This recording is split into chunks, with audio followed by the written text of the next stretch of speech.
Hello everyone, my name is Devi Prasad Sharma and I am selected as preventive officer through SSC CGL 2020 exam and my maths score is 195 out of 200। तो मैं यहाँ आप लोगों से discuss करने आया हूँ कि मैथ्स की स्ट्रेटजी क्या होनी चाहिए। मैं बहुत सारे अपने भाइयों से मिलता हूँ जो कि प्रिपरेशन कर रहे हैं, तो उन लोगों की एक सेम कॉमन सी क्वेरी आती है कि हम मैथ्स को कैसे सॉल्व करें। जैसे उनको ये तो बता दिया जाता है कि आपको दिन भर में 100 क्वेश्चन करने हैं, 150 क्वेश्चन सॉल्व करने हैं, लेकिन उनकी साइड से जो प्रॉब्लम आती है वो ये आती है कि 150 क्वेश्चन पूरा सॉल्व करने के दौरान मन नहीं लगा रहता। उनको उसमें डिफ़िकल्टी आती है कि मन कैसे बना के रखें कि 100 क्वेश्चन पूरा हो पाए। तो इसके लिए मैंने जो किया था अपनी तैयारी में, मैं वो आपसे शेयर करने जा रहा हूँ। सबसे पहला तो ये होना चाहिए कि आपका सिलेबस कंप्लीट होना चाहिए, आपका कॉन्सेप्ट क्लियर होना चाहिए। इसके लिए आप किसी भी टीचर को फॉलो कर सकते हैं, आप उनसे पढ़ के अपना सिलेबस कंप्लीट कर सकते हैं या आप किसी बुक से पढ़ के अपना सिलेबस कंप्लीट कर सकते हैं। उसके बाद आता है, जैसे आप किसी टीचर को फॉलो कर रहे हैं या किसी भी बुक से आप पढ़ रहे हैं, तो पहला चैप्टर आपने पढ़ा,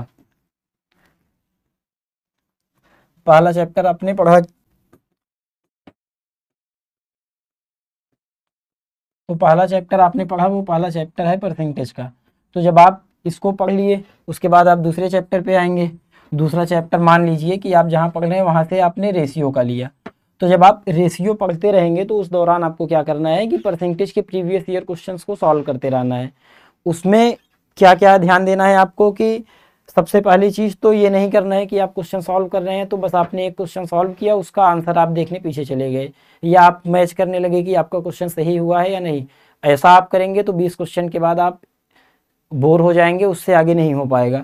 तो इसके लिए मैं क्या करता था कि मैं सबसे पहले एक पेज पे 1 से लेकर 50 तक, 40 तक, जितना भी हो सकता था नंबर लिख लेता था।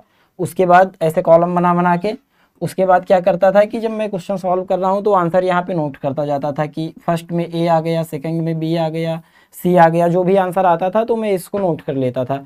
और अगर जो क्वेश्चन मुझे ये लगता था कि थोड़े से अच्छे लेवल का है या थोड़ी सी डिफिकल्टी मुझे आ रही सॉल्व करने में, तो मैं सीधा उस क्वेश्चन को स्किप करके उस पे एक ऐसे मार्क करता था और आगे बढ़ जाता था कि ये क्वेश्चन मैंने स्किप कर दिया है, इसको बाद में देखूंगा। तो ऐसा करने पे आप बहुत जल्दी 50 क्वेश्चन, 40 क्वेश्चन, जितना आपको करना है आप वहाँ तक पहुँच जाएंगे और बिना बोर हुए। उसके बाद आपको ये करना है कि आपको आंसर मैच करना है। आंसर मैच करेंगे, कुछ क्वेश्चंस आपके सही होंगे उनको सही टिक करना है, जो गलत हो गए उनको गलत पे आप टिक कर दीजिए। उसके बाद मेन आता है कि अब क्या करना है। अब तो आपको पता हो गया कि ये क्वेश्चन आपने किया, ये सही है, ये गलत है और ये क्वेश्चन आपको आया नहीं है। उसके बाद ये आता है कि जो क्वेश्चन आपका गलत हुआ है, जिन क्वेश्चन पे आपने मार्क किया है कि आपने इसको स्किप किया है, वो आपको देखना है कि क्यों हुआ है। या तो आपका कॉन्सेप्ट उसका आपने पढ़ा ही नहीं, या तो पढ़ा है तो वो आपको अभी रिटेन नहीं है कि हाँ वो आपको कॉन्सेप्ट आ रहा है। तो उसके लिए आप अपना क्लास नोट्स अगर बनाए हैं तो उस पर रिफ़र कर सकते हैं, या पीछे बुक में सोल्यूशन दिया रहता है तो आप उस पर भी जा सकते हैं कि हाँ ये चीज़ें ऐसे होंगी, ये क्वेश्चन ऐसे सॉल्व होगा। उसके बाद फिर आपको क्या करना है कि जब आप सारा चैप्टर पूरा हो जाएगा, जब आप मान लीजिए 400 क्वेश्चन है, जब आप 400 क्वेश्चन पूरा सॉल्व कर लेंगे तो उसके बाद आपको ये देखना है कि इनमें से कौन से क्वेश्चंस को आपने हाईलाइट किया है। हाईलाइट आप 2-3 वजहों से करेंगे, या तो आपको क्वेश्चन का लेवल अच्छा लगेगा, उस पर आप स्टार बना दीजिए कि हाँ ये क्वेश्चन मुझे बाद में फिर से करना है। जो क्वेश्चंस आपके गलत हुए हैं उस पर एक अलग तरीके का आप मार्क करेंगे, जिससे आपको ये पता रहे कि इस क्वेश्चन में मैंने गलती की थी। इससे फ़ायदा ये होगा कि जब आप लगाएंगे देखेंगे, हालांकि वो क्वेश्चन आसान सा रहेगा लेकिन आपको ये पता रहेगा कि ये गलती किया था मैंने इसमें, तो जब आप सेम गलती दोबारा रिपीट कर रहे होंगे तो आप उससे बच जाएंगे, आपकी एक्यूरेसी सही रहेगी उससे। और जो क्वेश्चन आपने स्किप किया था वो भी आप दोबारा से सॉल्व करेंगे, मतलब आपको सीखना है। तो आपको ये देखना है कि जिन क्वेश्चंस को आपने किया है, जिन क्वेश्चंस को आपने लीव किया है, स्किप किया है, वो आपने उसका कॉन्सेप्ट सीख लिया है।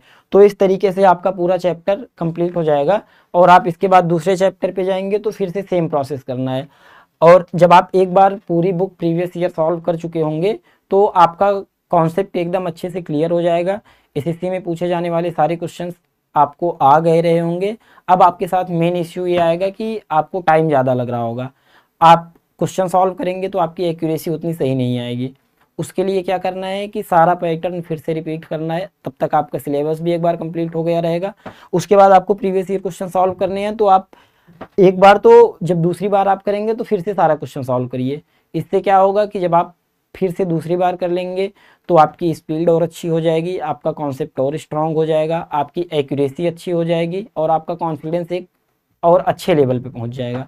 उसके बाद फिर जब आप कर लेंगे तो तीसरी चौथी बार आप, अगर टाइम है आपके पास, तो आप पूरे सारे क्वेश्चंस भी उन चैप्टर्स के कर सकते हैं, या तो आपने जिन क्वेश्चंस को मार्क करके रखा है सिर्फ आप उन्हीं क्वेश्चंस को करिए।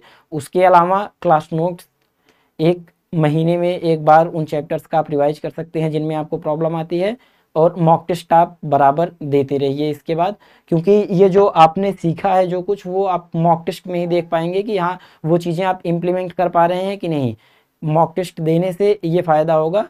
फिर इस तरीके से मैंने अपना सारा कुछ तैयार किया था और मैथ्स में मेरा स्कोर 195 आया।